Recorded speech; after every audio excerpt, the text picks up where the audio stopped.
So, hello and welcome everybody to the latest edition of the British Business Podcast. Here we are today at the Steam House in Birmingham, fantastic facility provided by Birmingham City University. And today we have an exceptional guest. So we have with us Mr. Paul Cadman. Now, I know him as Mr. Birmingham, and I know a lot of you viewers out there often say, Paul, what do you actually do? You do so many things and you're involved in so many things. I know you sit on the board of a number of charities. Mm-hmm. I know, for example, that you allocate 50% of your time to good causes and to making a difference, which I think is just fantastic and a wonderful thing. So, tell me and the viewers, where did it all start? Where did it come from? And maybe, who is Paul Cadman? Well, good morning, Stuart. Thank you once again for inviting me onto the podcast. The last podcast, really enjoyed it. And it seems to have had some success. Who am I? Right, so let's answer that in a reverse sort of order. So where I am now is a position in life where, as you say, I tend to give 50% of my time. It doesn't have to be good causes. It can be opportunities, other things and things like that. It's non-chargeable work, so it might be supporting individuals, organisations, regions and things like that type of thing. So what I'm saying is that not everything that I do needs to be chargeable, need to make money out of that. My driver in life, rightly or wrongly, I say rightly, has not been money. So it's not been all around making money or anything else like that. My measure, my level is around success. So I strive for success in everything that I do. And therefore the money will follow? Yeah, possibly, but... It's not the priority? No, it's not. But at the end of the day, we've still got to pay the bills? Yeah, you do. And I'm always that type of person who's going to pay my bills. And if I, raise my hand and say I've got some time or things like that, I'm blessed with some people who think that I know what I'm doing, who think that I can add value. Yeah. So I sit on a number of non-exec boards, paid non-exec boards, sit in a number of different companies, invest in different companies and things like that. So just revenue generating and everything else like that. Very much fine to step back and let the right people manage organisations and things like that. I certainly don't micromanage. The question itself was, why do I think that I am where I am with my mindset and giving back and that type of thing? I think it's around my characteristics. So many, many years ago, I had probably a bit of a tough upbringing, tough childhood and things like that. Now, tell us about that, Paul. So you're a Midlands lad. Yeah. You've got the accent for it. You're a Midlands lad. So you born and grew up in the area, educated in the area, full through and through, Bromley and everything else. Like that. Yep. So when my parents, we came from a very humble background, but a very loving background. There's all of the siblings have done particularly well, but we came from very humble backgrounds. We were both. My sister and I were born in Borsley Green. We pretty much lived in a back-to-back house, a traditional back-to-back house in one of the most deprived areas, and still is, not just in the city, UK and things like that. And I think it rates European-wide. That's how poor the inner city was. We were there, and I'm thankful for that humble beginning, humble background, and the understanding of where I am now. I'm glad to say, and I'm glad to know that we were never privileged or anything else like that. Did you know harm?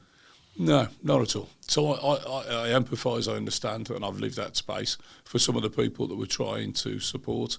So my childhood was particularly awful, painful, things like that. I've said it on a few occasions. I was born humble backgrounds, as we said, but with some real ill health. So I had some medical issues. I had chronic asthma, eczema, all kinds of different ailments. I had problems with my hearing and everything else like that. I was although you look at me now, I was very, very frail as a child and things like that, and was constantly going off for various different treatments. I always remember going off to these different clinics, needles and different treatments and everything else like that, trying to find out what was wrong with me. Along with that, heavily dyslexic. Dyslexia was nothing, it wasn't a thing at the time, in the 70s and that kind of thing where we were around. Similar age, we weren't scanned for it. No. We didn't know it existed. Often, sadly, people would just say, oh, he's a little bit slow or he's not quite there yet or whatever. So I, my first memories of school were of being intimidated, being used as an example of somebody that was stupid, thick, and would fail. These were the days of corporal punishment, so I remember absolutely being caned or having a slipper at least 3 times a week. Wow. For that type of thing. And in the end, it formed part of my character, because arrogantly or as a protection mechanism, I'd stand in front of the head teacher, I'd be sent there, and you'd randomly fail something, go off to the head teacher to be caned. The head teacher would be okay, cane you and send you off, and nothing around why, what, how. Yeah, exactly. How do we stop this? How do we improve it? What's going on? It was you was just there to be punished and beaten. I think these days it'd probably become a criminal offence, but in those days it was what happened. So, and then I remember looking at the headmaster in the eyes and saying, "Is that it? Is that all you've got?" As a young, and then being kind again and going. And what age would you be now, Paul, when this was happening to you? Oh, it'd like be 8, 9, 10. So relatively young. Yeah. That character, that grit and that attitude of "you're not going to beat me." Was there. Some would say an arrogance, but I would say a bit of a protection. So that's shaped my early years, and it wasn't until secondary school was exactly the same. Completely failed every exam, everything that was put in front of me. And I remember, even as a young child, do you remember learning your times tables and standing up and reciting your times tables, getting house points and things like that, yes. And you'd be on that board and, the accolades of your fellow students and things like that. I'd always be the one that would bring the team down, so we wouldn't get the sweets or we wouldn't get... So nobody wanted you on their side? At all. And I was always that person that was isolated as would do that. Yeah. So a lot of my activities, unfortunately at the time, was round with my fists. So anybody that would step in my way or anybody would cause problems and things like that, I was quite assertive as an early lad and that type of thing. It was rough times. Had to be, I guess. Yeah, it was. Yeah. And I always remember headmasters calling my dad in and my mum in to school. Dad was a professional footballer, left that to have a family, and he worked at a factory, Land Rover in Birmingham, being called from there because yet again I'd been in trouble with the school. And then Dad was like, that's it, dragging me up the road and throwing me in a boxing gym. Okay, yeah. And everybody going, "What are you doing? For goodness sake, don't teach the lad how to fight. That's the last thing you need to do." Okay. But it was probably the best thing, and it was the best thing that ever happened to me. In terms of discipline, structure. Absolutely. Yeah, absolutely. Well, good on your dad for recognising that and doing it, because I think that would have been pivotal at that time of your life, because at that point you're on a career path, you're going one way or the other, aren't you? Yeah, and it is, and so many of the people today are doing exactly the same things. So dyslexia, ADHD, and there's a whole list of various different things that are sometimes still not diagnosed too late.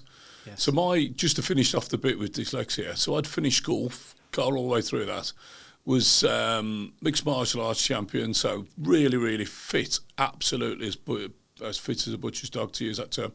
And that was taken from my health. So it was having a poor health, it was going out there, it was going into fields, it was running around, and Dad was told, if you want to improve his lungs, you've got to push him. Right. You've got to make him work and everything else like that. Yeah. And I remember having some tests and being allergic to feathers, fur, and everything else like that. I think the only thing I was allergic to was goldfish.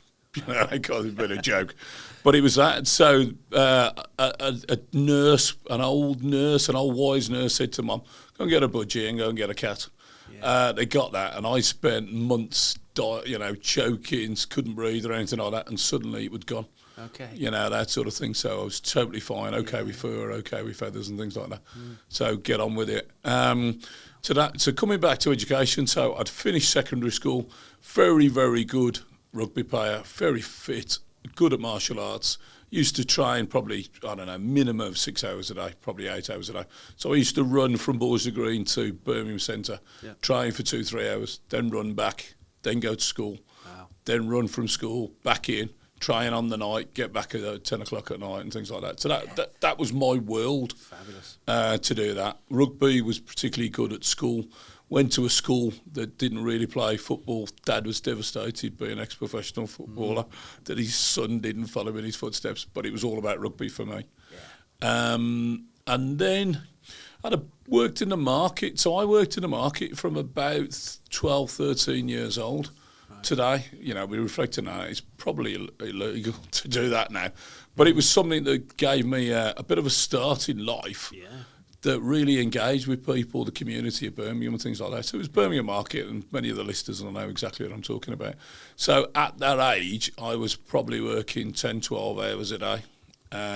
Hard physical labour, but getting to know, networking and talking to people. Yeah, speaking with people, StreetWise, understanding the community, how it functioned, what you needed to do, what you didn't need to do. On the market of the beating heart of Birmingham. Yeah. That's where everything happened, and it just spun out from there. Yes, things like that. It was interesting. There was thousands of people that would go to the markets, and this was pre-Tesco's and Sainsbury's and all of those, really.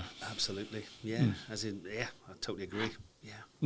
From that point, it was going to the. We were always a family that would come round together, and we would always follow grandma's, great grandparents' recipes and things like that. The whole world used to revolve around food and that. Yes. So we'd come together. So I had this thing about becoming a chef.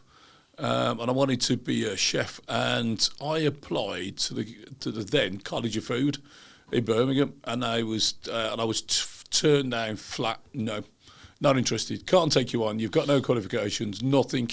Is going to get you through the door. And then one of them reached out to me and said, "Do you want to come in for an interview? Let's have a conversation and see what we can do. Maybe we can start you on some foundations, some things like that." Still not knowing I was dyslexic. I'd still having the back of my mindset that I was thick, that it wasn't going to ever make anything of myself. And it was that assertiveness and that positivity that I had. Went there, and they gave me an interview, and they said, "We'll give you an opportunity just based on your character, just on your attitude." So there's a point there, don't ever give in. Just roll your sleeves and get on with it. College of Food, let me train there as a chef. 2 years later, I worked twice as hard as everybody else, did more than anybody else.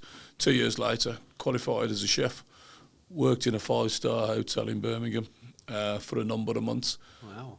And then went on to this access to the fire service course. Now, the reason why I still say to this day that I made it into the fire service is because of my rugby. There was a senior officer in the fire service, ran the England fire service team and things like that. Okay. But actually because of my fitness. So there was, you had to do slight gym tests. It's all changed now, but at the time, I think you had to do 20 press-ups and you had to do 20 sit-ups or something like that. And the record sat for a long time. So I was 64 sit-ups and 72 press-ups in a minute. So I was that fit, absolutely smashed the gym tests. Wow. To do that. Yeah. Could I do that now? Of course I couldn't. I don't think I could do 7 in a minute later. Later on, it's probably not that bad. But that was the kind of fitness and the attitude and positivity that I had. So when we were doing the test, I'm in that room encouraging everybody else who's doing a test and everything else like that. And they looked at you and went, your character, your attitude, the way you're driving and helping people, that's exemplary. The other thing that you might find quite interesting was that we would break and have a cup of tea. Mm-hmm. And I was the only one out of the 20 people that were taking the test that would make the cup of tea and pour 20 cups of tea out for everybody else. And then based on that attitude and that character, they were like, that's exactly what we need. Correct. That's a team player. That's exactly what we want. So the fire service in those early days recognised, teamwork, leadership and things like Absolutely. There it was. There you go. Yeah. Well, fantastic. So tell me, we then move into academia.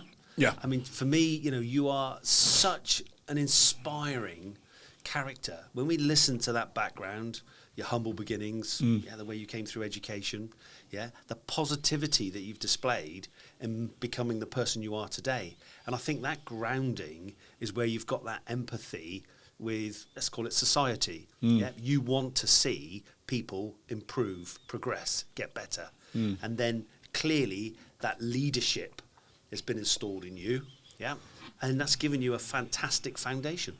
So talk to me about, did you go into the fire service for a long time? Were you there for a while? 20 years in the fire service, and it was 2 to 3 years into that somebody on my watch said, hey mate, you're dyslexic. And it was like, okay, what's dyslexia? Yeah. So it was go off, look at dyslexia and I had an assessment, a couple of assessments and things like that. I said, you're dyslexic. Yeah. And what was interesting was when I've had some support around how to learn and what to do and everything else like that, and I still couldn't read and write at that point. And I still don't read and write as such. What I do is recognise words and remember what words are. Yeah. So that might be strange to kind of picture, but I have an understanding of what words look like and everything else like that. So if there's something that's thrown at me that I've never read before or anything else like that, it's a tough gig for me to do that. But, you know, my written English is okay. It's not brilliant. My reports are okay. They're not brilliant and things like that. But on academia and things like that, I sit as a professor of entrepreneurship at Birmingham City University, where we are today, which I'm hugely privileged and proud to support. Yeah. It's an amazing institution, and it's just such good. Birmingham City University, the university for the city, you know, and so many people come here and things like that. Well, what would I have done as a child? Would I have gone to university and things like that, given the choice? Possibly, but I wouldn't have changed anything that I did. So it was 20 years in the fire service, and I came to a pivoting point 2005 when I thought, I've got another 10 years to go. There was lots of cuts, lots of changes. The fire service was changing. It wasn't the job that I knew, but I would also got hordes of qualifications, skills and everything else like that. And it was around the time when corporate manslaughter came out, so we was regarded as probably the expert.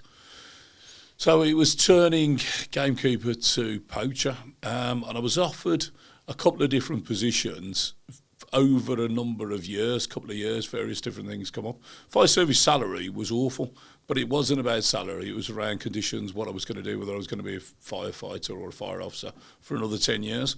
Could have gone through the ranks, could have done some more of that, but it was changed. It was now I wanted to get out and do something else. So I was offered a rare opportunity to work with BB Line Group. BB Line Group went through about 9 months with about 5-7 interviews, various different assessments and everything else like that. Came out, they gave me a job as a middle manager in charge of legal for one of their subsidiaries. And then within 5 years, I was full board member, working with the chair, worked with Sir Michael Bibby and things like that. So I've become a full board member. But as I left the fire service, I remember quadrupling my salary pretty much overnight, which was a bit of a catalyst around that point. But what it did do, it took me away from a disciplined service into the real working world, which was an interesting perspective to be at. Yeah, the unregulated, the uncontrolled. and it was interesting because the position I was in the fire service, you'd say to somebody to do something and it was done. Yeah. I came out and I remember going to a company in Stoke for the Bibby Group, coming in there as a direct ops director. And it was a fairly complex project that we had to deliver. And it was a morning briefing with about 15 staff. Right, we've got this, we've got that. Everything was drawn out, the deliverables, what needs to do, this, that and the other. Yeah. We'll come back at the end of the day, see where we are and see what's going on. It goes like that. You know what you're doing, you know what you're doing, you know what you're doing. Everybody knew it was all detail what they were going to do. Went off and did it, and at the end of the day, brought them all back together. Nobody got anywhere near what they were supposed to have done. Yeah. People don't follow orders blindly. Nope. In the real working world, which is a bit of a shock and a cultural shock to me. Yes. Yeah. Well, I was working, did a little bit of work with the Royal Navy. Okay. With officers in the Royal Navy. Yeah. They were looking at when they transition out of the Royal Navy into Civvy Street, and we talked about leadership and management. Yeah. And and they were saying to me, what are the differences? And I said, the absolute difference is you stand in front of a group of people and you give a very clear, precise instruction, and it's followed to the letter. Yeah. And I said, and I'm afraid when you cross the Great Divide into Civvy Street, what we call the real world, it has to be done completely differently. So that journey, you have to take people with you. And you have to share, engage, communicate, and take them with you on that journey. Just an instruction and walk away expecting it to be done, it's not going to happen, And there's a totally different world. Different world completely. Yeah, different world. Interesting. It's all different styles of management, leadership, and things like that, and it's all part of your journey in life. Absolutely. Well, I can remember, not being unkind at all because it was the late 70s, but my first job was absolutely working for a tyrant. It was fear and threat. Yeah. And that was it. And I remember going home and saying to my dad, gosh, you should see this guy, And my dad was like, yes, what's wrong with that? That's work. And you owe that man a duty. He's given you this opportunity. You must carry out his word to the letter. And it was 100% fear and threat. And I was like, my goodness, is this working life? And I didn't know any different at the time. But of course, very quickly, but through time, that's gone. Doesn't exist anymore. But I remember in the fire service going for a bollocking because I've done something wrong, and I'd go off to see the divisional commander or something like that. You'd march in, very much military style. You'd march in, you'd salute, you'd stand there, you'd have a complete dressing down, that kind of stuff, bawling and shouting and everything else like that. You'd thank them, turn around, salute and walk out.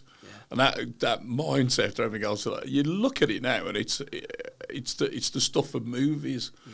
But that's what it was like, and that's in my lifestyle. Now, it's mindful of what we've got to say to people. We don't want to offend people and things like that. No. Well, we had a podcast earlier today, and we talked about diversity and inclusion. And that's the society we're in today. Yeah. And there's nothing wrong with that, actually. We're a far better, healthier society for it, with that recognition that we are a diverse and inclusive society. But it's I guess it's our generation transitioning from then to now, isn't it? It is, but you have got to take the cotton wool off people, and you've got to toughen people up to get on with it. We talk about the generations from the war and the resilience from the war, and it degrades, and it's eroding generation by generation, the resilience around that. Yeah. That's probably another podcast, but there's a whole discussion around that. Yeah, resilience. Big word, isn't it? Absolutely. Yeah, it's a big word. Yeah, very interesting. As I said, do you get into schools now? Do you go and talk to children? I don't do too much of that, although I will if I'm asked and things like that. Some of the organisations that I'm involved in, but BYSA, Birmingham Sports Academy, deals with it's grassroots sports, football. It's 20 odd years old. We have about 1,000 sessions per month of kids. Yeah. Now, some of those kids will come 5, 6, 8, 10, 12 times, that kind of thing. So that 1,000's broken up to the number of that. So it's hundreds of kids that turn up. So I speak to those kids and because I think it's so important that young people of that age recognise that there is a huge life out there and a huge opportunity for them, and it's in the mindset, which I get, and I see your positivity, and you took that determined focus that you weren't going to get left behind, and it wasn't going to happen to you, and you were going to go on and on and on. But they need to know that as well, I think let's drill down a little bit more. It's the bit about you don't know what you don't know. So a number of months ago, we sat with BYSA and we were talking to some of the kids, and this is again inner city kids who may or may not, almost likely not have breakfast that day. And things like that. So it's a tough gig for them to get there and pay their 50 pence or £1 to come and play football, to do something like that. Somebody's made a sacrifice for them to do that, and when you break it down, it can be heartbreaking. So we talk to some of the kids around, and we guide them into this. We don't ask direct questions about how many of you have actually seen the sea. How many have you been in a castle? How many have you been to the theatre? How many do know who, Royal Shakespeare, who's William Shakespeare? And they all said no. Well, so many of them said that. So, BYSA, although I've only been around a number of years, do this. They take them on a plane, they'll take them to the coast, Fabulous. They'll take them to see sporting ground, and they'll try and educate them, and they'll push them. Yeah. What's interesting, they're 20 odd years old. If you look at the photographs from when they first started, which is 20 years ago, we're talking second generation, and we're trying to be second generation. First generation, these were inner city kids that had probably got no ambition, no opportunities in life. Actually, you look at them, they're doctors, surgeons, there's dentists, there's engineers and all that sort of stuff. Not many of these kids have failed from 20 years ago. Yeah. All of them have gone out there and carved away. Become something. Yeah, in life. Yeah. And these kids now are second generation that are being pushed into this. We're looking at third generation. We've just signed a lease on the ground for 75 years. So that's going to be pretty much 100 years of BYSA that's shaped out. Yes. That's 3 generations from now. 20 years is a generation. Yeah. So that's what we're up to. So it's generational change in activities, which is one of my drivers. Yeah, fabulous. And you said earlier you sit on the board of five charitable organisations, or is it more now, Paul?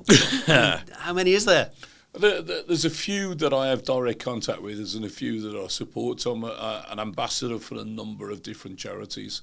I sit as trustees for certain charities, directors. I'm vice president of Acorns and things like that. Chair of Steps to Work. And I think we wanted to talk about Steps to Work. And then why don't we go left and right of some of these charities? Yeah, let's do. So Steps to Work. Yeah. Tell us about that organisation. Steps to Work is over 20 years old. It's a £20 million plus organisation. Steps to Work helps long-term unemployed people into meaningful and engaging employment.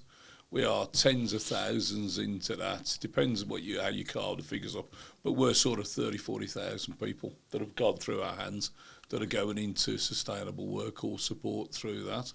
Okay. Historically, we would just take them from referral from, there used to be the Dole office, but by DWP now, various different referrals, and try and support them, shape them, and give them some purpose, maybe some skills and things like that. Now, we've got our own recruitment company. It's a starting point recruitment.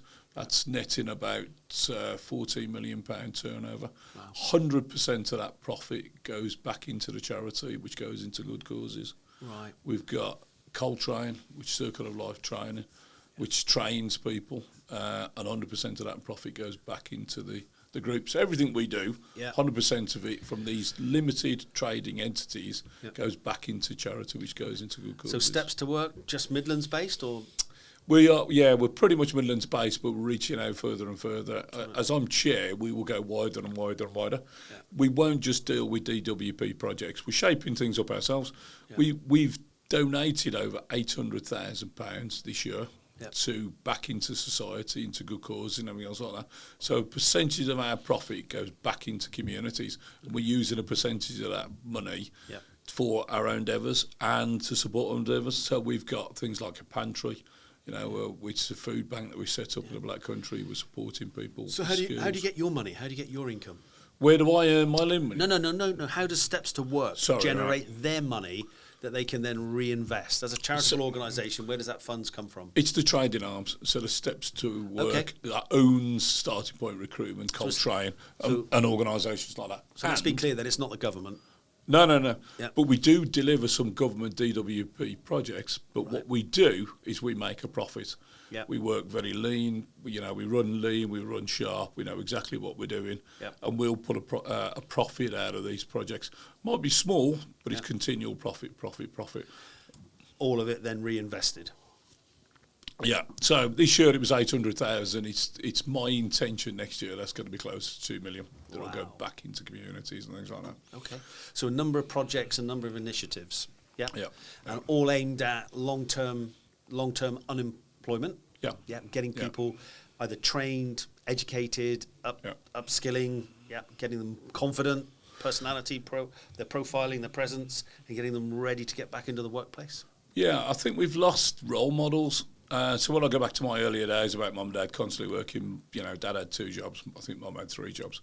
It's that role model. Because we're second and third generation where some haven't worked, there's no role models there, so it's changing that mindset. It's the ability and the skill and the appetite to want to work, and that's what we need to focus on. So I'm not now, I'm 3 generations time.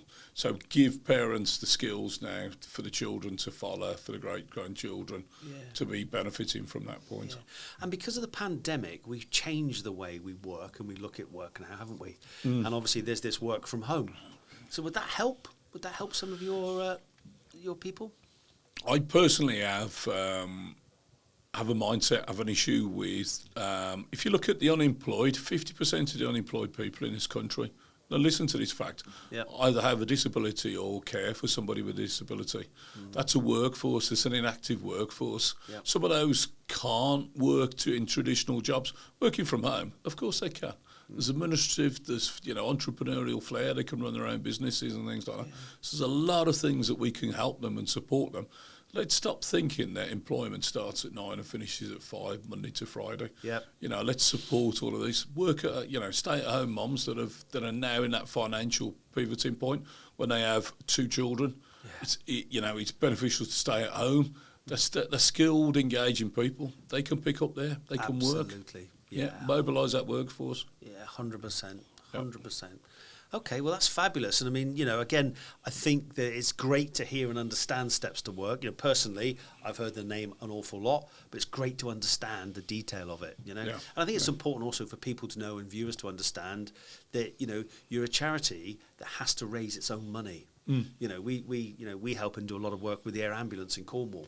That's another organisation who desperately need help. They desperately need funds, to carry out some fantastic work across the community. And I see Steps to Work in exactly the same role.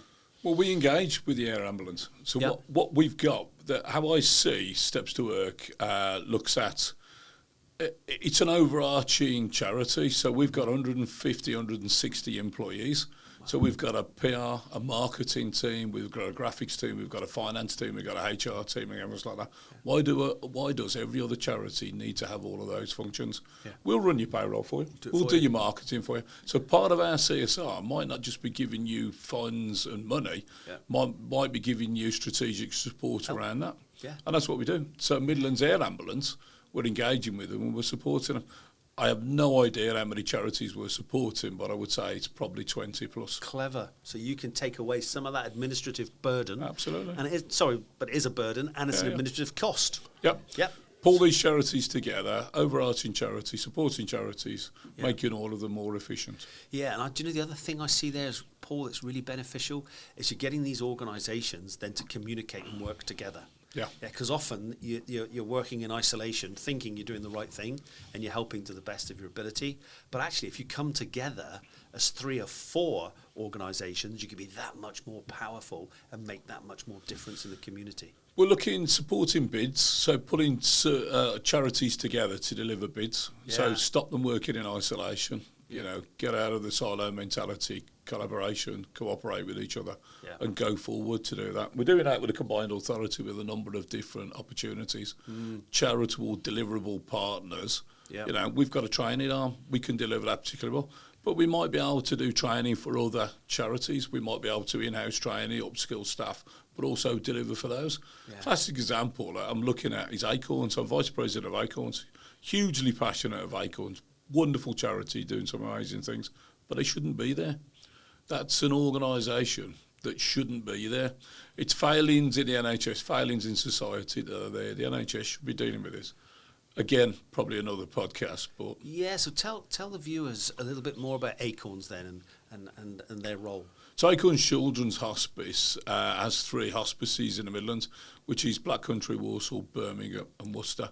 Yep. And they support children with life-limiting or life-threatening diseases, and ailments. And they support them. They give virtual, they give amazing support of families. Some children have complex needs that need to be supported 24 hours. Yeah. So there needs to be somebody standing next to that child 24 hours a day. Yeah. Absolutely exhausting for families. But if they can bring their child in to one of the hospices and have a day or 2, 3 or 4 days off that's rest, they can get themselves together and off like that. Maybe give support to each other and for the siblings and things like that. Sure. They do that, and then obviously they'll guide some children and support them through end of life, which is one of the things that Acorns does particularly well. And it's just concerning that it's an hospice that needs to deliver that when the NHS should be doing it. Yeah. So our hope is that Acorns continues to do its good work, but hopefully phase itself out in the future because it's not needed. Yeah. But Acorns, as I said, Steps to Work might be doing some of the training, supporting staff, some of the opportunities around that, but also working with the families, fathers, mothers, may have lost their jobs, may need part-time engagement and things like that. So some of the activities we can get up to might be able to support them, bring other revenue in. I like it. Smart. And I think for anybody who's listening and watching this today, think about how we can bring that together. And as you say, within your organisation of Steps to Work, how you can help other organisations, outsource, save money, become more efficient, collaborate better together. And all they need to do, they can find you on LinkedIn as Paul Cadman. Drop you a message, and I'm sure it'll go from there, won't it? Thank you. Okay, Paul, thank you so much today. I think, guys, that probably for me is the most inspirational conversation I've had. Yep, to understand, Paul, more about you, because you are Mr. Birmingham. You are a big character. You are extremely well known, but extremely well respected in this Birmingham community.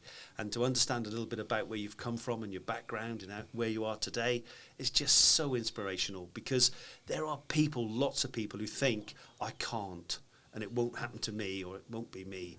And I think you've demonstrated there, particularly overcoming dyslexia when you didn't even know you had dyslexia. You didn't know why you were feeling like you were feeling, and why those letters and words weren't coming together for you. Yeah.